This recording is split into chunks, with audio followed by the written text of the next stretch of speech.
In this video, I'm going to be showing you how to self-massage. There's a variety of different techniques that I'm going to show you that you can do. I'm going to show you most of them on the forearm just because it will be easier for visual purposes, but you can do this technique on anywhere you can reach on the body. So let's get into it. So the first technique I'm going to show you is what we generally as massage therapists call our effleurage and petrissage. You can do this if you choose, if you have any massage medium, so whether you've got any wax, oils, lotions or anything like this to hand, or even if you've just got your own moisturisers, you can do it. I'm going to do it dry so that we can show you the other techniques. But essentially all you want to do is start with that sort of gentle rubbing movement over the skin of the area that you want to sort of work. So like I say, I'm going to show you on my forearm. And then we'll begin, as you start to sort of get used to the sensation of touch, warming that area up. It's sort of an exploratory movement for you, so you can kind of get to know what things feel like and where you're working. You can then start to bring in what we call the petrissage type movement, so more of that kneading type movement. So again, you're just sort of gently squeezing, kneading into the tissue.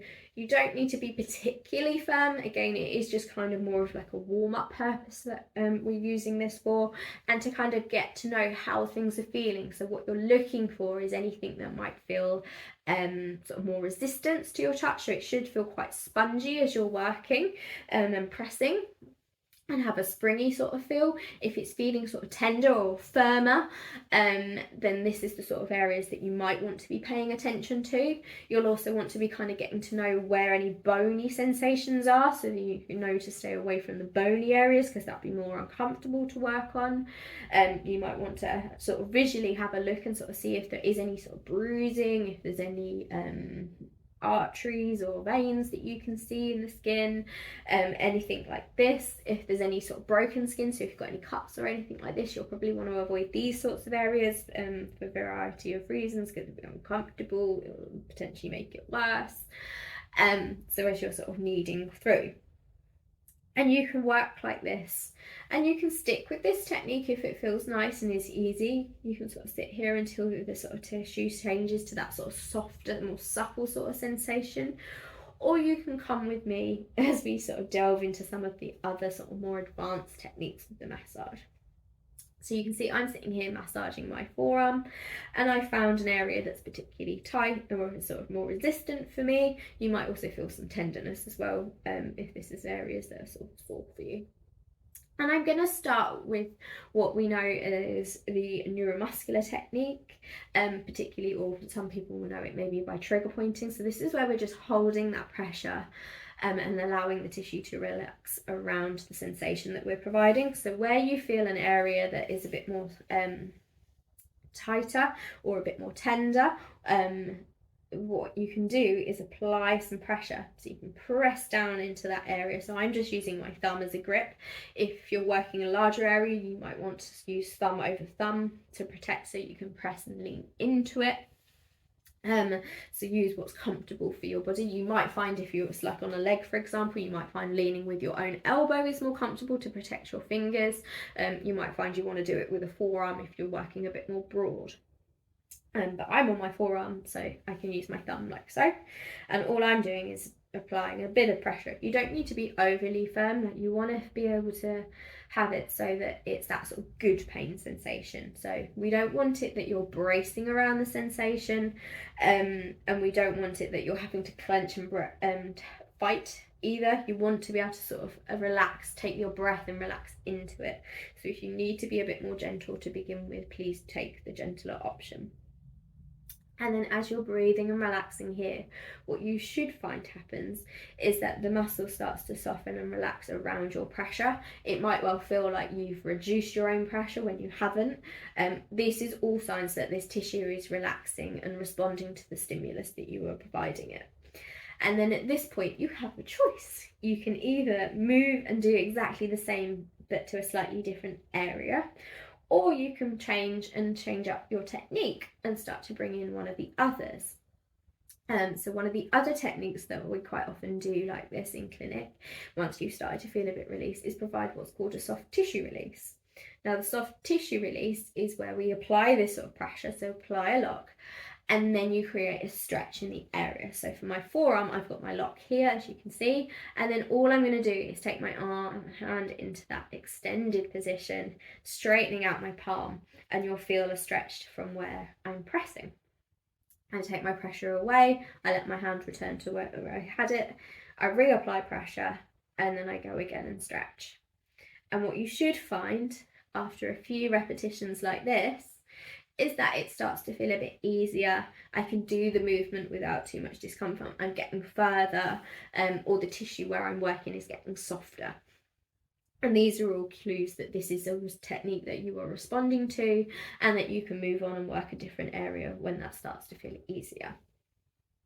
Another technique which you might find is helpful when working this type of pressure point and trigger point type technique, that if it's quite tender or is uncomfortable, so I often find this technique works really well with the neck when you're struggling with head movements, is you find the sort of point of where you feel the pressure and it's tender. You're then going to crowd this tissue, so we want to sort of make us sort of imagine everything's kind of coming in around this point as much as possible.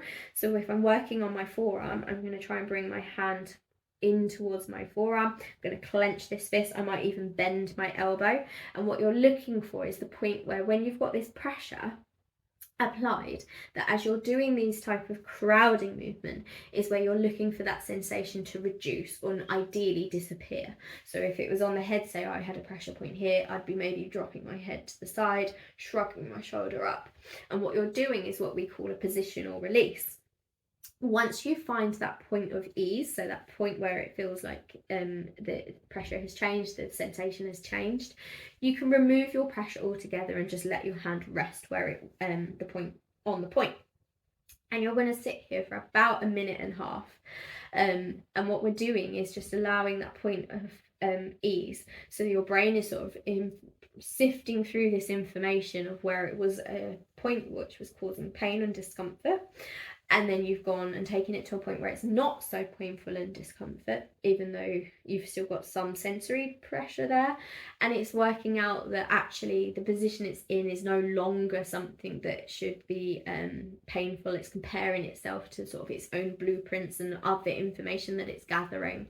And able to then go, oh, okay, there's no threat, for example, and then it's allowing itself to kind of go, stand down, let's desensitize from anything that's going on here, and reducing that sensation. And then what you should find is after about a minute and a half, when you take yourself relax out of it and reapply this pressure, is that it isn't as intense as it was before. So particularly if the area you're working is quite sensitive, this technique works really well because it's not such a strong pressured technique. The other technique that I quite often like using in clinic, which works as a type of stretching technique, is what they call a muscle energy technique. So this is another form of gentle stretching. You can use it when you're doing your actual sort of more stretching, whether it be in a mobility type drill or more passive stretching. But what you're doing is taking the arm in, or the limb or the neck or wherever you're working, into a position of stretch. Find the point where you first start to pick up the stretch. So if I'm taking my hand this way around, I can start to feel some stretch in this range here. I can take my hand a lot further, but I first start to feel a pull here. So this is the point of where I want to take my stretch from first. From here, then all I'm going to do is use my other hand, or you might be using your other limb, or you might use the floor, something like this, or the wall, or whatever you have to be able to press against. You press against, and you're taking that resistance. You're trying to bring the hand back this way. So for me, it's bringing my hand this way, or like I say, whichever position you've gone into, you're trying to bring it back to where you come from, but your resistance is stopping you. And you hold it there for about 10 seconds. And then after 10 seconds, you take a breath in. As you breathe out, you then let it drop. It might drop a lot, it might drop a little, it might not drop at all, into the stretch a little bit further. And then you're looking for that next layer of a stretch. So for me, I can get a little bit further now. Again, I'm holding here, applying that pressure, resisting against, taking a breath in after about 10 seconds. And then as you breathe out, seeing if it will take the stretch any further. And you do that one more time. So we do it 3 times in total. Press against, take your breath in as you breathe out, letting it relax, and then letting it ease off and checking that movement once more. And what you should find is that as you go through that range of movement again, is that it's a lot smoother, it feels easier to get through these ranges as you've released off any tension that was being held. The last technique that I want to show you is one of my favourites. It's the Myofascial Release type technique. This technique, there's loads of different techniques of way you can do this. So I'm going to show you just a simple, straightforward one that you can apply to pretty much anywhere on the body, and relating to sort of the pressure. So again, if I'm using my forearm, what you're going to do is just use your fingers just to press around on the tissue. So you're not applying any pressure, you're just seeing if you can move, where you can move the skin basically. And you're looking as you're moving it in the different directions. Which area, which direction feels easier, which way do you get more movement, and which way do you feel sort of harder to move it in, which way does it feel like there's more of a pull. So for me, it's if I come sort of down towards my forearm and my thumb is my trickier movement, and I'm just going to essentially pull in that direction. So you're applying a little bit of pressure so you can move that sort of skin in that direction. We're going to hold it here, and then you should find after sort of time that this starts to feel like either your hand is moving, it's getting a bit softer and you can move a bit more and that you can take up slack. And then we're going to do that again. So again, just take up any slack that you find is released as you're doing this. Again, after time, you might find that that eases and relaxes. And then what you then can do is apply a little bit of pressure downwards. So then when you're in that position where you've taken up the slack, you've wound it up, and you're sort of as far as you can go in that direction, just gently press down so you're compressing that tissue. And you're just finding that first little bit where you feel that resistance, and we'll hold here. Again, allow time to pass. It might well take sort of a minute or two, maybe even up to 5 minutes, it kind of depends. And then again, you take up the slack, so whether it's pressing down or pushing either downwards or more sort of laterally. So play with the directions that you need to wind.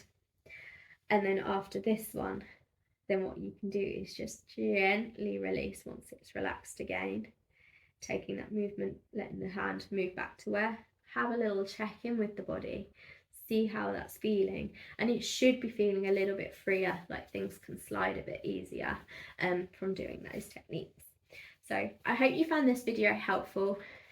Check out, maybe comment below which is your favourite technique from them, if you've tried each of them, see which one you get the most response from. Try them on different parts of the body and see how they respond to different areas in the body. And if you have any questions, pop us a message, or if you would like some further assistance with the massage, pop us an appointment in and we'll see how we can help.